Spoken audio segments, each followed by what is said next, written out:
Ramadan n'est pas un mois comme les autres. Ce n'est pas une période que l'on traverse mécaniquement, comme un simple rituel annuel.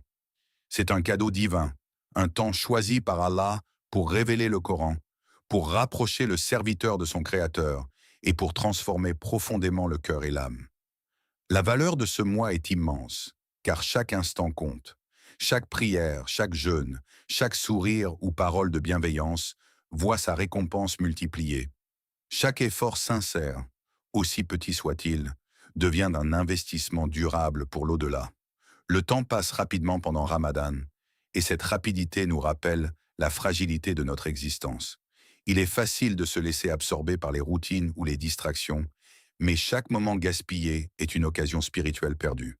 La conscience de la valeur de ce mois doit donc guider chaque action, chaque pensée et chaque parole. Le Coran lui-même nous rappelle la rareté et la bénédiction de ce temps sacré. Dans le Coran, le mois de Ramadan, au cours duquel le Coran a été descendu comme guide pour les gens, est preuve claire de la guidée et du discernement. Surat al-Baqarah 285. Comprendre cela change tout. Ramadan cesse d'être une simple habitude pour devenir une opportunité exceptionnelle de purification et de proximité avec Allah. C'est le moment de purifier son cœur, de se reconnecter à sa foi et de renforcer la relation avec le Créateur. Entrer dans ce mois avec respect, gratitude et conscience transforme chaque acte en un trésor spirituel. Le jeûne devient plus qu'une abstinence. Il devient discipline et élévation. La prière devient plus qu'une obligation. Elle devient dialogue vivant avec Allah. Les actions quotidiennes deviennent des opportunités de charité, de patience et de bienveillance. Ramadan est donc un mois de transformation intérieure.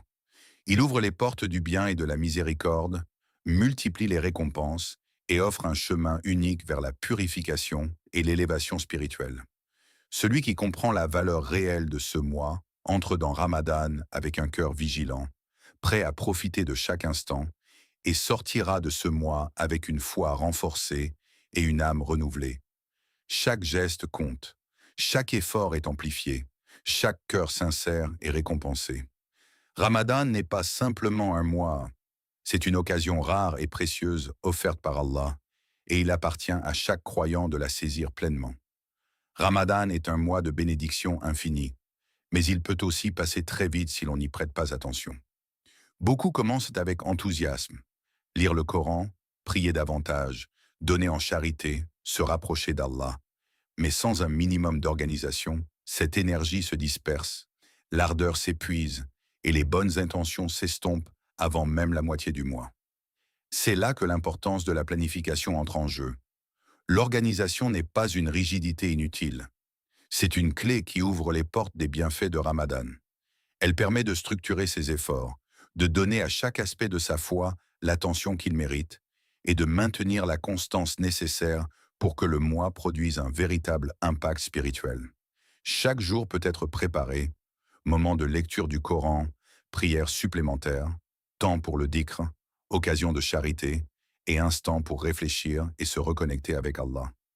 Même de petits objectifs, clairement définis, aident à rester disciplinés et à éviter la procrastination ou la confusion. Sans organisation, le Ramadan peut devenir un mois de routine vide. On jeûne physiquement, on prie, mais la profondeur spirituelle et la transformation intérieure restent superficielles. Le temps passe, et à la fin, on réalise que les intentions n'ont pas été pleinement mises en pratique. Le prophète Muhammad a enseigné l'importance de la discipline dans tous les aspects de la vie, et Ramadan est un moment idéal pour intégrer cette leçon. Un programme clair, même simple, permet de préserver l'énergie, de maximiser les récompenses et de maintenir un équilibre entre adoration, repos et vie quotidienne. Le Coran nous rappelle également la valeur du temps et la nécessité de ne pas le gaspiller. Dans le Coran, par le temps, l'homme est certes en perdition, sauf ceux qui croient et accomplissent les bonnes œuvres, s'enjoignent mutuellement la vérité et s'enjoignent mutuellement la patience. Surat al-Asr 103, 1 à 3. Ramadan est un temps limité, précieux, et chaque instant compte. S'organiser n'est pas seulement une question pratique, c'est une stratégie spirituelle pour s'assurer que chaque action accomplie, chaque prière récitée, chaque lecture méditée, produisent un effet durable dans le cœur et la foi. Ainsi, établir un programme, même flexible, permet de profiter pleinement de ce mois sacré. Il transforme le Ramadan d'une succession de gestes dispersés en un parcours conscient, ordonné et profondément transformateur. Chaque heure planifiée devient une opportunité de purification, d'apprentissage et de connexion avec Allah, faisant de ce mois une véritable école de foi, de patience et de réussite spirituelle. Ramadan n'est pas simplement une question de volonté humaine. On peut planifier, organiser, multiplier les prières et les lectures du Coran, mais sans l'aide d'Allah, tout effort reste limité, fragile et parfois inefficace. C'est là que l'importance de la dépendance totale envers le Créateur entre en jeu. Chaque acte d'adoration, même le plus simple, nécessite sa guidance et son soutien. Le croyant doit reconnaître que sa force seule ne suffit pas et que la réussite spirituelle dépend entièrement de la bienveillance d'Allah. L'invocation devient alors le pilier de la préparation de Ramadan. Le Muhammad a enseigné une invocation spécifique qui encapsule cette reliance. Demandez à Allah de nous aider à l'évoquer, à le remercier et à l'adorer correctement. Répéter cette prière n'est pas seulement une formalité. Elle développe l'humilité, rappelle que tout succès vient d'Allah et ouvre le cœur à la sincérité. Chaque fois qu'on la prononce, on ressent un soutien intérieur, une facilité dans nos efforts et une présence divine qui accompagne chaque jeûne, chaque prière, chaque lecture du Coran. Le Coran souligne également ce principe fondamental. Dans le Coran, et implorer l'aide d'Allah par la patience et la prière. Certes, Allah est avec les patients. Sourate Al-Baqarah 2, 153. L'invocation est donc bien plus qu'une demande. C'est un acte de soumission et de reliance totale. C'est le moyen par lequel le croyant reconnaît sa faiblesse et cherche la force de son Seigneur. C'est cette humilité qui transforme Ramadan d'un simple effort humain en un véritable acte d'adoration accepté et béni. Ainsi, avant même de jeûner ou de prier, l'invocation devient la clé qui ouvre les portes d'un Ramadan sincère, organisé et profondément spirituel. Elle nous rappelle que chaque pas vers Allah est facilité par lui et que toute action sincère prend vie lorsqu'elle est soutenue par la reliance totale à celui qui détient toute puissance et toute miséricorde. Ramadan n'est pleinement vécu que lorsque l'on s'abandonne à Allah avec cœur et que l'on fait de l'invocation constante le moteur de chaque acte. Avant de plonger dans l'intensité spirituelle de Ramadan, il y a un passage incontournable, le repentir. Le cœur humain porte parfois des fardeaux invisibles, des erreurs oubliées, des péchés cachés, des paroles ou des actions que l'on regrette. Ces poids agissent comme des obstacles entre le serviteur et Allah. Ils peuvent rendre les invocations moins acceptées, les prières moins touchantes, et même diminuer la valeur des bonnes actions. Se repentir avant Ramadan, c'est purifier son cœur, le préparer à recevoir pleinement les bénédictions du mois sacré. Ce n'est pas seulement reconnaître ses erreurs, mais les regretter sincèrement, les abandonner et s'engager à ne pas y revenir. C'est également réparer les torts causés aux autres, demander pardon à ceux que l'on a blessés et rétablir la justice autant que possible. Le Coran nous guide dans cette démarche essentielle. Et repentez-vous tous devant Allah, ô croyants, afin que vous récoltiez le succès. Sourate An-Nur 24, 31. Se repentir n'est pas un simple acte formel. C'est un lavage de l'âme, un nettoyage intérieur qui permet à chaque acte accompli durant Ramadan de s'élever pleinement et d'être accepté par Allah. Le jeûne devient alors plus léger, la prière plus sincère et le Coran plus vivant dans le cœur. Entrer dans Ramadan avec une âme purifiée, libérée des erreurs passées, c'est comme se tenir au seuil d'une porte immense avec les mains ouvertes, prêt à recevoir chaque bénédiction, chaque pardon, chaque guidance. Ainsi, le repentir n'est pas une étape secondaire. Il est le fondement de tout succès spirituel pour Ramadan, car il permet de commencer le mois avec un cœur léger, humble et réceptif, capable de transformer chaque effort en véritable ascension vers Allah. Ramadan devient alors non seulement un mois de jeûne, mais une expérience de renaissance intérieure, où le cœur purifié se reconnecte pleinement avec son Créateur. Ramadan frappe à nos portes, et avec lui, un rappel silencieux mais puissant. Ce mois pourrait être le dernier que nous vivons. Regarde autour de toi. Beaucoup de ceux qui étaient en présent l'année dernière ne sont plus là aujourd'hui. Cette réalité n'est pas pour effrayer, mais pour éveiller le cœur et stimuler la conscience. Elle nous rappelle la fragilité de la vie et la valeur inestimable de chaque instant que nous offre Allah. Ce mois n'est pas une simple routine annuelle. Chaque jour, chaque heure, chaque souffle du Ramadan est un cadeau unique, une chance rare de se rapprocher du Créateur et de transformer sa vie. Ignorer cette opportunité, malgré la facilité de pratiquer, serait un gaspillage immense, car les portes du bien, de la miséricorde et de la guidance sont grandes ouvertes maintenant, et nul ne peut garantir qu'elles le resteront après. Le Coran nous rappelle l'urgence de profiter du temps. Par le temps, l'homme est certes en perdition, sauf ceux qui croient, accomplissent les bonnes œuvres, s'enjoignent mutuellement la vérité et s'enjoignent mutuellement la patience. Sourate Al-Asr 103, 1 à 3. Cette prise de conscience transforme radicalement l'approche du Ramadan. Elle invite à vivre chaque prière, chaque lecture du Coran, chaque jeûne comme si c'était le dernier acte de dévotion sur cette terre. La sincérité et la concentration ne sont plus optionnelles. Elles deviennent nécessaires. La gratitude et l'humilité prennent toute leur place dans le cœur du croyant. Vivre Ramadan avec cette conscience, c'est agir avec sérieux, avec intensité et avec foi. C'est transformer un mois sacré en un tournant spirituel, une opportunité de purification, de renouvellement et de croissance intérieure. Le temps de l'adoration est limité, mais la récompense est infinie. Chaque effort sincère dans ce mois est une pierre précieuse ajoutée à l'édifice de la foi. Comprendre que Ramadan pourrait être le dernier éveille le cœur, clarifie les priorités et incite à saisir chaque instant avec détermination. Ainsi, ce Ramadan devient bien plus qu'un simple mois de jeûne et de prière. Il devient une occasion unique de changement réel, de rapprochement profond avec Allah et de préparation sérieuse pour l'éternité. Ramadan est bien plus qu'un simple mois de jeûne et de prière. C'est un moment où Allah ouvre grand les portes du bien et facilite le chemin de ceux qui cherchent à se rapprocher de lui. Les textes sacrés nous rappellent que durant ce mois, les récompenses sont multipliées, les péchés peuvent être pardonnés et les démons sont enchaînés. Les obstacles spirituels qui freinent habituellement le croyant sont réduits et chaque effort sincère devient extraordinairement valorisé. Ce mois est comme une rivière de miséricorde et de bénédiction dans laquelle chacun peut puiser selon sa foi et sa sincérité. Tout est mis en place pour que l'adoration devienne plus facile et plus accessible. Le jeûne, la prière, le dhikr, la charité, chaque acte accompli avec sincérité devient un véhicule de purification et d'élévation. Même les difficultés du jeûne se transforment en opportunités de croissance et de rapprochement avec Allah. Le Coran illustre parfaitement cette facilité divine.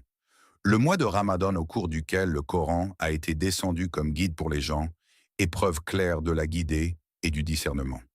Donc quiconque d'entre vous est présent ce mois, qu'il jeûne. Sourate Al-Baqarah 285. Ces facilités ne sont pas là pour rendre le jeûne plus confortable seulement.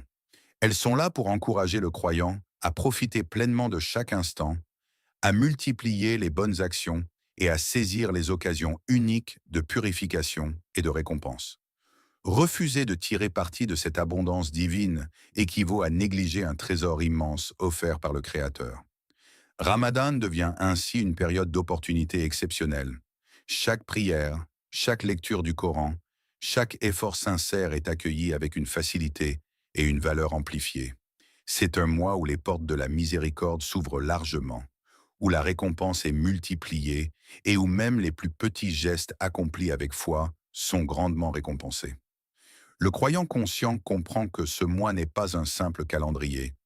C'est une chance unique de transformation spirituelle, un moment privilégié pour purifier son cœur, renforcer sa foi et réorienter sa vie vers Allah. Ceux qui saisissent pleinement cette opportunité construisent un capital spirituel durable, dont les fruits continueront de les accompagner bien au-delà du mois sacré. Ainsi, Ramadan n'est pas seulement un mois à observer, c'est un cadeau divin, un chemin facilité vers le bien, où chaque effort sincère est accueilli avec abondance et chaque cœur humble est rapproché de son Créateur. Le jeûne n'est pas simplement un acte physique. Ce n'est pas seulement une abstinence de nourriture et de boissons du lever au coucher du soleil.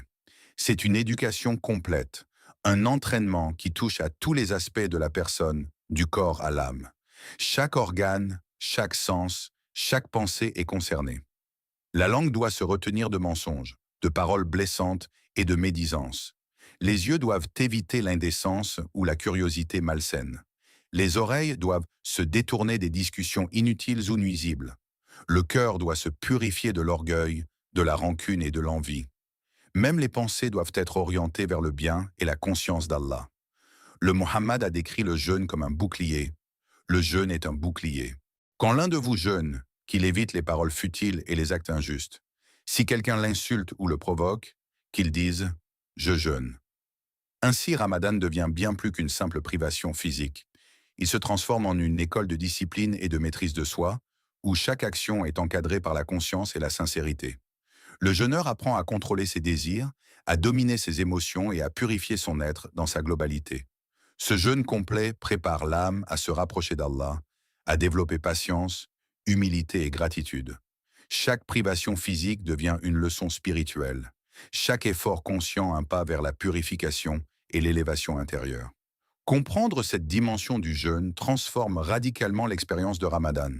Le jeûne cesse d'être un simple rituel et devient un processus profond de transformation personnelle, où le corps et l'âme travaillent ensemble pour atteindre une sincérité et une proximité avec Allah que la seule observance extérieure ne pourrait jamais offrir. Ramadan, alors, n'est pas un mois à compter en heures ou en repas manqués. C'est un voyage intérieur, une éducation holistique, une occasion unique de forger un être pur et discipliné, capable de vivre pleinement sa foi, au-delà de la simple privation. Pour transformer Ramadan en un véritable parcours spirituel, il ne suffit pas de compter les jours ou d'accomplir les actes mécaniquement. La clé réside dans la régularité et la structure. C'est pourquoi établir un programme quotidien réaliste est Ramadan n'est pas une course de vitesse, ni un concours d'exploits spectaculaires. Le vrai secret de la réussite spirituelle réside dans la constance, dans la régularité des efforts, même modestes, plutôt que dans des actions ponctuelles mais intenses suivies d'abandon. Il vaut mieux lire un verset de Coran chaque jour, prier avec concentration même quelques minutes, ou donner un petit geste de charité quotidiennement, plutôt que de se surcharger les premiers jours et s'épuiser avant la fin du mois.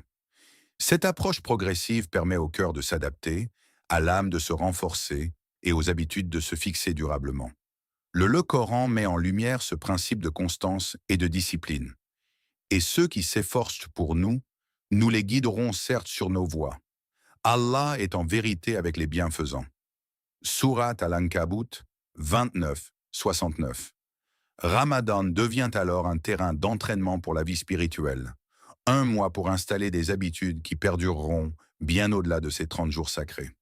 Chaque petit effort, lorsqu'il est accompli avec sincérité et régularité, construit une relation durable avec Allah, forge la patience et renforce la foi. L'amélioration progressive évite également la fatigue et le découragement. Elle transforme le jeûne et les prières en actes vivants et non en simples obligations répétitives. Chaque jour devient une opportunité de s'approcher un peu plus de la perfection spirituelle, de renforcer la discipline intérieure et de préparer le cœur à rester attaché à Allah tout au long de l'année. Ainsi, Ramadan n'est pas un sprint à épuisement, mais une école de constance, où chaque geste régulier, même modeste, est plus précieux que tout effort ponctuel spectaculaire. C'est cette constance qui assure que la spiritualité acquise durant le mois sacré ne s'éteindra pas lorsque les étoiles de l'Eid apparaîtront dans le ciel. Qu'Allah nous accorde un Ramadan rempli de sincérité, de lumière et de transformation intérieure. Qu'il purifie nos cœurs, accepte nos œuvres et nous rapproche de lui. Qu'il nous aide à l'évoquer, à le remercier et à l'adorer comme il le mérite. Qu'il fasse de ce Ramadan une cause de pardon pour nos péchés et une élévation dans notre foi. Et qu'il nous réunisse tous au paradis, auprès de son prophète bien-aimé, pour une éternité de paix et de bonheur. Allahumma amin. Que cette invocation ne reste pas un simple mot prononcé, mais devienne le souffle de nos cœurs, le moteur de nos actions et la lumière qui guide notre vie durant ce mois béni et au-delà. Aime cette vidéo pour soutenir ce contenu, Partage-la autour de toi pour faire circuler le rappel. Et abonne-toi pour ne rien manquer des prochains messages. Chaque action compte.